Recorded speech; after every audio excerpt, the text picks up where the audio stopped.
ಅಯ್ಯೇ ಕಾಂತೆ ಪ್ರಿಯ, ಅಯ್ಯೇ ಪ್ರಿಯೆ, ನೀನು ಹೋಗುವ ಪಯಣವೆಲ್ಲಿಗೆ ರಮಣ? ನಾನು ಹೋಗುವ ಪಯಣದ ಗೋಷ್ಠಿ ನಿನಗೆ ಏತಕ್ಕೆ ಬೇಕು ಸುಂದರಿ? ಸತಿಯರಾದ ಎಲ್ಲ ಮುಂದೆ ತಿಳಿಸಬೇಕುವಲ್ಲವಾ? ಎಷ್ಟು ಮಾತ್ರಕ್ಕೂ ತಿಳಿಸುವುದಿಲ್ಲ ಸುಂದರಿ. ಏತಕ್ಕೆ ತಿಳಿಸುವುದಿಲ್ಲ ಕಾಂತ? ಸತಿಯಾದ ಮುಂದೆ ತಿಳಿಸಿದರೆ ಹೋದ ಕಾರ್ಯವು ಸರ್ವತಾ ಜಯವಾಗುವುದಿಲ್ಲ ಸುಂದರಿ. ತಿಳಿಸದೆ ಹೋದರೆ ಜಯವಾಗದೆ ಸುಂದರಾಂಗ. ಸರ್ವತಾ ಜಯವಾಗುವುದು ಸುಂದರಿ. ಹಾಗಂತ ಯಾರು ಹೇಳಿದವಲ್ಲವಾ? ಆರ್ಯರು ಎಚ್ಚರ ಕೊಟ್ಟಿರುವರ ಧಾನ್ಯ. ಕಾಂತ ಹಾಗಾದ್ರೆ ಏನು ಕೇಳು? ಅದೇನು ಚೆನ್ನಾಗಿ ಹೇಳದಾನೆ.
ಮಣಿಯೇ ಸೌಂದರ್ಯ ಅತಿಶಯದಿಂದಪ್ಪುವ ಸುಂದರಿಯೇ ಕೌರವನ ಪಡೆಗಡರಿ ಗಣ್ಣ ದ್ರೋಣಾದಿಗಳ ರಣಪಡವಿಗೆ ಕೆಡಹಿ ಬರೋವನ್ನು ಮಾತ್ರ ತಡೆಯಲಾಗದು. ಅಯ್ಯೇ ಉಡು ರಾಜಮುಖಿ ಪದ್ಮಯೂಹದೆಡೆಗೆ ರೋಷಭಕ್ತನಾಗಿ ಪೂರ್ವ ಸುಭದ್ರ ಕುಮಾರನ ಆಜ್ಞಾಬದ್ಧರಾಗಿ ಸತ್ವದ ಹತ್ತಿರ ಕಿತ್ತಿವಿ ಸಾರುವ ಹಸ್ತತಿಕ ಬಲಶಾಲಿಯರಿಗೆ ಬುದ್ಧಿಹೀನರಾಗಿ ಬಂದಿರುವೆಯಾ? ಹೌದು ಕಾಂತ. ಬುದ್ಧಿಯಿಂದ ಗೃಹದರಿಗೆ ರಮಣಿ ಸದ್ಗುಣಾವರಣಿ ಕಾಂತ, ನಿನ್ನನ್ನು ನಂಬಿರುವ ಸತಿಮಣಿಯರನ್ನು ಬಿಟ್ಟು ದೂರಕ್ಕೆ ಹೋಗುವುದು ಸರಿಯೇ? ಅದು ಏತಕ್ಕೆ ಸರಿಯಾದ ಸುಂದರಿ? ಮದಾನರು ಕೌರವರು ಬಲ ಈನು ಗುಣದವರು. ನಾನೇನು ದುರಹೇಳಿಯ ಪುತ್ರ ಹೇಗೆ ಕಾಂತ, ಅವೆರಡು ಯುದ್ಧಕ್ಕೆ ಹೋಗುವುದು ಸರಿಯಲ್ಲ. ಅದು ಏತಕ್ಕೆ ಸರಿಯಲ್ಲ ಸುಂದರಿ? ಸುಂದರಾಂಗ, ಹಾಗಾದರೆ ಇದು ಮತ್ತೆ ಹೇಳಿವಿನಿ ಕೇಳು. ಸುಂದರಾಂಗಿ, ಅದೇನು ಚೆನ್ನಾಗಿ ಹೇಳು.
ಸಹೋದರಿಯ ಮಗನ ಮುಂದೆ ನೀನು ಬಗೆಯಿಂದ ಬೇಡಿದರೆ ನಾನು ಹೋಗದೆ ಬಿಡಬಲ್ಲೆ.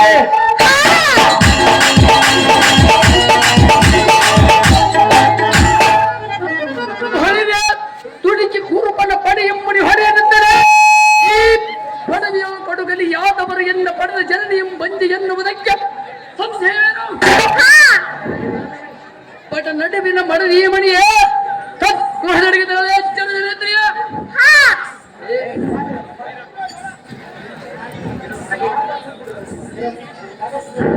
ಕಾಂತ